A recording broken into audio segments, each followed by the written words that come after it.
Bapak, ibu-ibu, para jamaah haji yang datang ke sini sengaja memang memenuhi panggilan Allah untuk berhaji. Mudah-mudahan semuanya diberikan kesehatan, kekuatan, panjang umur, dan mendapatkan haji yang mabrur. Bapak-bapak, ibu-ibu, kita saat ini sedang dalam keadaan dimuliakan oleh Allah Subhanahu wa Ta'ala. Disadari atau tidak, kita ini sedang dimuliakan oleh Allah sebagai Duyufur Rahman, tamu-tamunya Allah yang Maha Pengasih. Duyufullah, tamu-tamunya Allah. Di mana ada tamu selalu dimuliakan oleh tuan rumah. Asal tamunya baik, asal tamunya tahu diri, asal tamunya sopan, asal tamunya santun, maka dengan senang hati, dengan sukacita, tuan rumah akan memberikan penghormatan yang setinggi-tingginya kepada para tamunya. Bapak Ibu yang dirahmati Allah, mungkin kita merasa bahwa saat kita berangkat dari tanah air menuju ke tanah suci, diri kita ini penuh dengan dosa. Diri kita ini penuh dengan aib. Diri kita ini merasa hina. Bahkan tidak sedikit di antara para jamaah yang akan berangkat ke tanah suci ada rasa takut. Takut karena masih banyak dosa dan banyak kewajiban yang belum dilaksanakan. Takut kalau nanti di tanah suci itu dibalas sama Allah. Padahal sesungguhnya tanah suci bukan tempat pembalasan dosa, justru tempat diampuni dosa. Tetapi rasa takut itu sebenarnya menunjukkan bahwasanya kita ini kecil di hadapan Allah. Bahwasanya kita ini tidak ada apa-apanya di hadapan Allah Subhanahu wa Ta'ala. Nah, disitulah maka Bapak Ibu, pada saat kita sudah ada di tanah suci ini, Allah Subhanahu wa Ta'ala memuliakan kita, menjamu kita sebagai tamu-tamunya. Di antara jamuan yang sungguh luar biasa adalah rahmat. Rahmat Allah. Rahmat itu apa? Oh, sering disebut rahmat. Apa Pak Rahmat, apa Pak Rahmat? Rahmat itu kasih sayang, Bapak Ibu. Dan rahmat Allah itulah yang menyebabkan hidup kita ini sejahtera, bahagia di dunia sampai di akhirat. Bahkan surga itu akan kita masuki, surga itu akan diberikan oleh Allah dengan segala rahmatnya, bukan semata-mata amal ibadah kita. Ada cerita dulu ada orang ahli ibadah yang tinggal di sebuah pulau. Dia sendiri di sana, ibadah selama 500 tahun. Setiap mata melek dia langsung ibadah. Setiap hari ibadah selama 500 tahun dan tidak pernah berbuat maksiat sama sekali. Bahkan dia berdoa kepada Allah agar ketika mati nanti dalam keadaan beribadah kepada Allah, dan itu dikabulkan oleh Allah. Meninggalnya dalam keadaan bersujud. Makan minumnya di dalam pulau itu disediakan oleh Allah dari mata air dan buah-buahan yang ada di pulau itu. Sungguh suatu ibadah yang sangat luar biasa. 500 tahun tidak pernah maksiat sama sekali, selalu beribadah kepada Allah. Pada saat sudah meninggal dunia, lalu Allah mengatakan kepada fulan ini, wahai hambaku, aku masukkan engkau ke dalam surga dengan rahmatku. Lalu si hamba ini interupsi, ya Allah, masukkan aku ke dalam surga karena amalku. Tidak, kata Allah, kau memasukkan surga karena rahmatku. Tidak ya Allah, masukkan aku ke dalam surga karena amalku. Karena dia merasa amalnya sudah cukup untuk bisa masuk surga. Oke, kata Allah, hai malaikat, coba dihisap amalnya. Hisap oleh malaikat. Setelah dihisap oleh malaikat, ditunjukkan kepada si fulan ini, lihat nih wahai hambaku, amalmu selama ini tidak cukup untuk membayar nikmat kedua mata yang kuberikan kepadamu. Kalau kamu memang mau masuk surga aku dengan amalmu, tidak bisa, gak cukup. Malaikat bawa ini orang ke neraka. Ampun ya Allah, ampun ya Allah, ampun ya Allah. Masukkan aku ke dalam surgamu dengan rahmatmu ya Allah. Baru dia sadar. Artinya apa Bapak Ibu? Ibadah kita setiap hari tanpa rahmat Allah gak cukup buat nebus surga yang begitu indah, begitu kekal, begitu luar biasa. Jadi kita sangat mengharapkan rahmat Allah. Bahkan Rasulullah SAW sendiri mengatakan, kalian tidak akan bisa masuk surga karena amal kalian. Bagaimana dengan engkau ya Rasulullah? Sama, kecuali amal itu dibungkus dengan rahmat Allah, kasih sayang Allah. Kalau memang amalan kita tidak bisa membuat kita masuk surga, kenapa kita harus beramal? Lah, beramal itu adalah untuk mengharap rahmat Allah gitu. Bukan hanya semata-mata pahala, tapi rahmat Allah Subhanahu wa taala. Bapak Ibu sholat mengharap rahmat Allah. Bapak Ibu baca Quran mengharap rahmat Allah. Bapak Ibu membaca zikir mengharap rahmat Allah. Kita semuanya sedekah mengharap rahmat Allah. Berhaji mengharap rahmat Allah. Ya. Bukan hanya sekadar mengharap pahala itu adalah bagian dari rahmat Allah, kasih sayang Allah. Maka manakala rahmat Allah sudah dicurahkan kepada hambanya. Pernah ada dengar cerita seorang wanita tunasusila akhirnya masuk surga gara-gara ngasih minum pada anjing yang gak hausan. Rasa sayangnya di waktu yang tepat dia melakukan suatu perbuatan yang tepat dan ternyata itu mendatangkan rahmat Allah. Maka akhir dari kisah seorang wanita tunasusila ini akhirnya dimasukkan ke dalam surga karena sayangnya kepada makhluk Allah, walau itu seekor anjing. Dia kasih minum, mengorbankan dirinya sendiri. Dia turun ke dalam sumur dengan menggigit kantong air dari kulit, dia isi air, lalu dia naik ke atas untuk memberi minum anjing yang kehausan itu. Kemudian Allah curahkan rahmatnya, mungkin karena kisah detailnya nggak diceritakan. Setelah Allah curahkan rahmatnya, dia jadi taubat, dia jadi sadar, dia jadi ahli ibadah, akhirnya masuk surga. Nah itu maka Bapak Ibu ini ada sisipan yang tersirat. Jangan dihina. Oh kamu tuh masuk neraka, oh kamu ahli maksiat. Jangan. Karena kita nggak tahu apa akhir hidupnya. Jangan-jangan kita yang sudah merasa sok suci, yang sudah merasa ahli ibadah, merasa banyak zikir, merasa banyak Quran, di ujung kematian kita nggak tahu. Tapi orang-orang yang mungkin ketika kita lihat dia sedang bermaksiat, dia sedang berbuat dosa, kalau Allah turunkan rahmatnya bisa saja.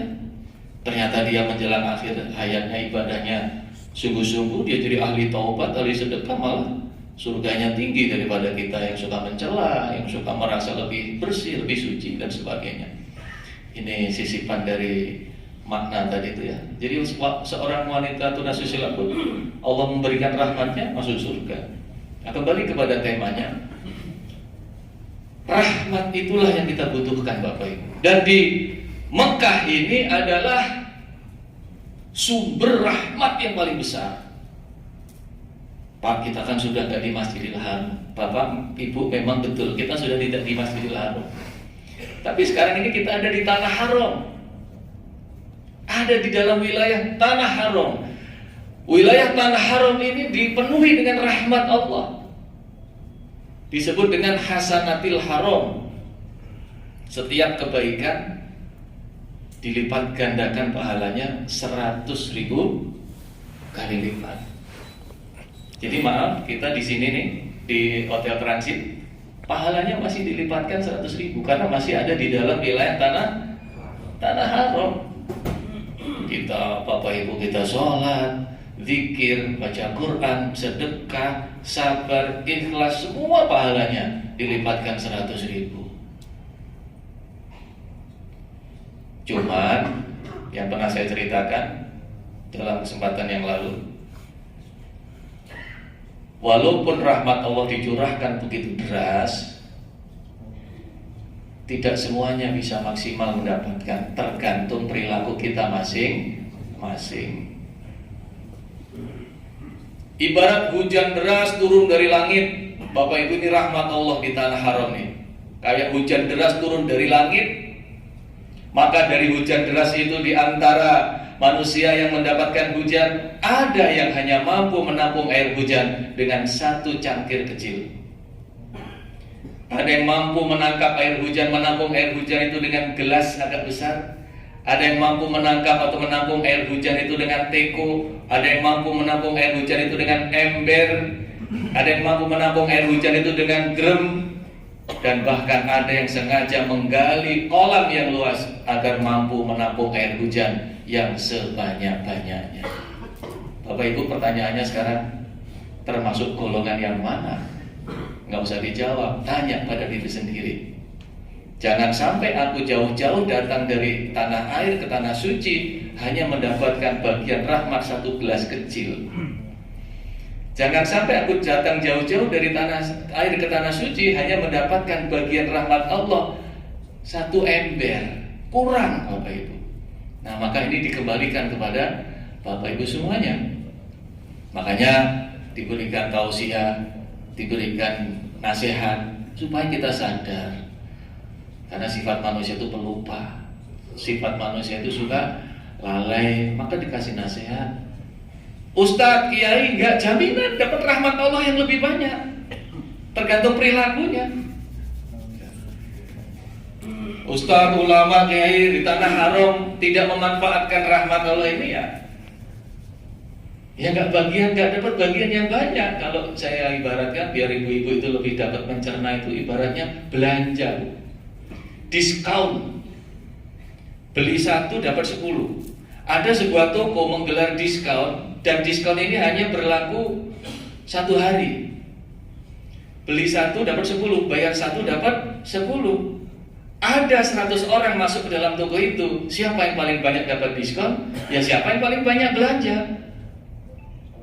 Ada yang masuk toko itu hanya duduk-duduk, lihat-lihat sampai 1 jam, 1 hari diskon selesai, ya dia nggak dapat apa-apa. Ada yang masuk toko itu hanya untuk menikmati makanan di restoran toko itu dan dia nggak belanja, ya dia nggak dapat diskon. Tapi ada juga yang rajin, dari mulai 1 hari itu belanja dan belanjanya banyak, dia dapat diskon yang begitu besar dan dia dapat manfaat yang maksimal dari diskon itu. Itu gambaran yang paling gampang. Nah, di tanah suci ini juga demikian. Ibadah 1 pahalanya 100.000.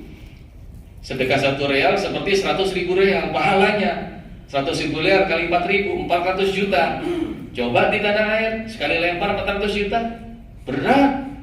Tapi di sini bisa mendapatkan peluang pahala itu hanya dengan sedekah 1 real dilipatkan 100.000 kali 400 kali 4.000, 400 juta hanya dengan 1 real. Inilah rahmat Allah yang begitu banyak. Tapi tinggal bagaimana kita mengambilnya. Apakah kita maksimalkan ibadah kita? Apakah kita maksimalkan zikir kita, maksimalkan baca Quran kita? Atau kebalikannya, maksimalkan tidur kita, maksimalkan istirahat kita, maksimalkan jalan-jalan kita dan sebagainya? Kembali kepada kita semuanya, Bapak Ibu. Oleh karena itu, kita mesti bersyukur Allah Subhanahu wa taala sekarang ini sedang menempatkan kita pada posisi yang terbaik. Posisi yang sangat luar biasa, ada di tanah haram dan dalam keadaan menjadi tamu-tamu Allah. Maka mudah-mudahan ini semua menggiring kita, membawa kita untuk menggapai haji yang mabrur. Bapak Ibu, kita semua harus berpikir, jangan-jangan ini terakhir kali aku datang ke Mekah. Kita nggak berharap seperti itu. Kita berharap panjang umur. Tapi i'mal li dunyaka ka'annaka ta'ishu abadan wa'mal li akhiratika ka'annaka tamutu ghadan. Beramallah untuk duniamu seakan-akan kamu hidup selamanya. Beramallah untuk akhiratmu seakan-akan kamu besok mati. Kita harus berpikir, jangan-jangan ini kesempatan terakhir kali aku bisa datang ke kota Mekah. Kalau tidak aku maksimalkan, kapan lagi? Haji yang mabrur, impian setiap umat Islam, karena balasannya adalah surga. Mabrur, kita harus paham dulu nih. Jangan sampai kita haji mabrur, tapi nggak paham apa mabrur gitu ya. Mabrur itu artinya apa? Baik, kebaikan. Haji yang dipenuhi dengan kebaikan. Dari kata albir. Maka kalau kita ingin mendapat haji mabrur, kita harus menciptakan kebaikan, baik yang urusannya hablum minallah dan hablum minan. Jangan sampai kita sholatnya betul, baca Qur'annya betul, zikirnya betul, hablum minallahnya baik, tapi hablum minannasnya buruk. Ini juga bahaya. Disebut dengan al-muflis dalam hadis. Suatu hari Nabi Muhammad SAW bertanya, wahai sahabat, tahukah kamu apa itu al-muflis? Al-muflis itu orang yang bangkrut ya Rasulullah, orang yang habis modal gulung tikar. Bukan itu kata Rasulullah. Akhirnya sahabat bilang, ya udah, Allah dan Rasul yang lebih tahu. Begini kata Rasulullah, al-muflis adalah orang yang menghadap kepada Allah, datang kepada Allah pada hari kiamat dengan membawa pahala puasanya, pahala hajinya, pahala umrohnya, pahala ibadah wajibnya, pahala ibadah sunnahnya, dan pahala-pahala yang lain. Bangga dia. Maka kita sebut saja dia Pak Bangga, karena bangga dengan segala pahalanya. Tapi kemudian datang orang menuntut, ya Allah, dulu waktu di dunia aku pernah dianiaya sama orang itu, dan dia gak pernah minta maaf sampai mati. Dilihat di buku hisaban, oh bener nih. Akhirnya apa balasannya? Pahalanya Pak Bangga tadi diambil, diberikan kepada orang itu. Satu orang pergi, datang orang kedua, ya Allah, dulu dia pernah utang kepadaku, belum bayar sampai mati, gak ada penyelesaian ya Allah, saya tuntut sekarang ya Allah. Benar dilihat, akhirnya diambil pahalanya, kasih orang kedua ini. Orang kedua pergi, datang orang ketiga, ya Allah, lu pernah menzolimi saya, tidak ada penyelesaian ya Allah sampai mati. Pahalanya Bangga diambil lagi, berikan kepada orang yang ketiga itu. Orang ketiga pergi, datang orang keempat pergi, datang orang kelima pergi, datang orang keenam. Ternyata Bapak Ibu, banyak orang yang punya masalah dengan si Bangga ini, sampai mati tidak ada penyelesaian. Ada lagi datang, ya Allah, dulu dia pernah ngajak bisnis saya, ya Allah, modal saya dipakai, gak ada kembali dan gak ada berita, sampai mati sekarang saya tuntut ya Allah. Ya Allah, dia dulu pernah jual tanah ke saya, tapi ternyata tidak sesuai antara sertifikat dengan ukuran yang sesungguhnya, dia potong tanahnya sekian ya Allah. Nah, hal yang seperti itu yang besok akan diselesaikan oleh Allah dengan cara apa? Diambil pahala-pahala yang sudah dia kumpulkan susah payah itu, diberikan kepada orang-orang yang bermasalah. Dan celakanya, pahala yang sudah habis, orang yang bermasalah masih berdatangan. Apalagi yang diberikan pahala yang sudah habis. Akhirnya dosanya orang yang bermasalah ini diambil, ditimpakan kepada si Bangga ini. Datang lagi orang, dosa diambil. Akhirnya yang tadinya namanya Pak Bangga berubah nama jadi Pak Bangkrut. Rugi. Bahwa pahala yang besar, rahmat Allah yang besar di hadapan Allah, tapi dia mengabaikan hablum minannas. Ibadah sosialnya buruk, gampang mencaci maki, gampang menfitnah, gampang mendolimi, menggampangkan hal-hal yang seharusnya bisa minta maaf dia gak selesaikan. Kalau dosa kepada Allah bisa langsung bertobat kepada Allah, tapi kalau dosa sesama manusia harus minta maaf kepada sesama anak cucu ada, sesama manusia. Oleh karena itu Bapak Ibu yang dirahmati Allah, pada kesempatan ini alhamdulillah sebelum kita masuk Mina Arafah, kita ada di Hotel Transit ini. Tujuannya adalah supaya kita mulai merefleksi diri. Setelah kita mungkin nafsi-nafsi ketika di Madinah, nafsi-nafsi ketika di Mekah sibuk dengan ibadah masing-masing, maka di sini kita kumpul, saling bersilaturahim, saling minta maaf, saling mengoreksi diri, dan kita cooling down, kita istirahat sejenak sebelum nanti kita pacu lagi pada saat Mina Arafah.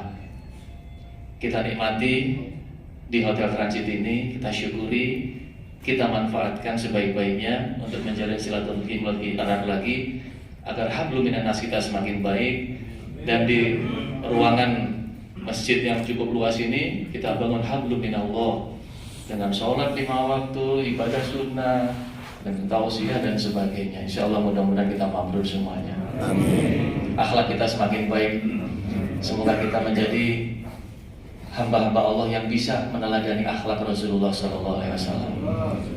Demikian Bapak Ibu yang dirahmati Allah, sedikit kultum, kurang lebihnya mohon maaf yang sebesar-besarnya. Assalamualaikum warahmatullahi wabarakatuh.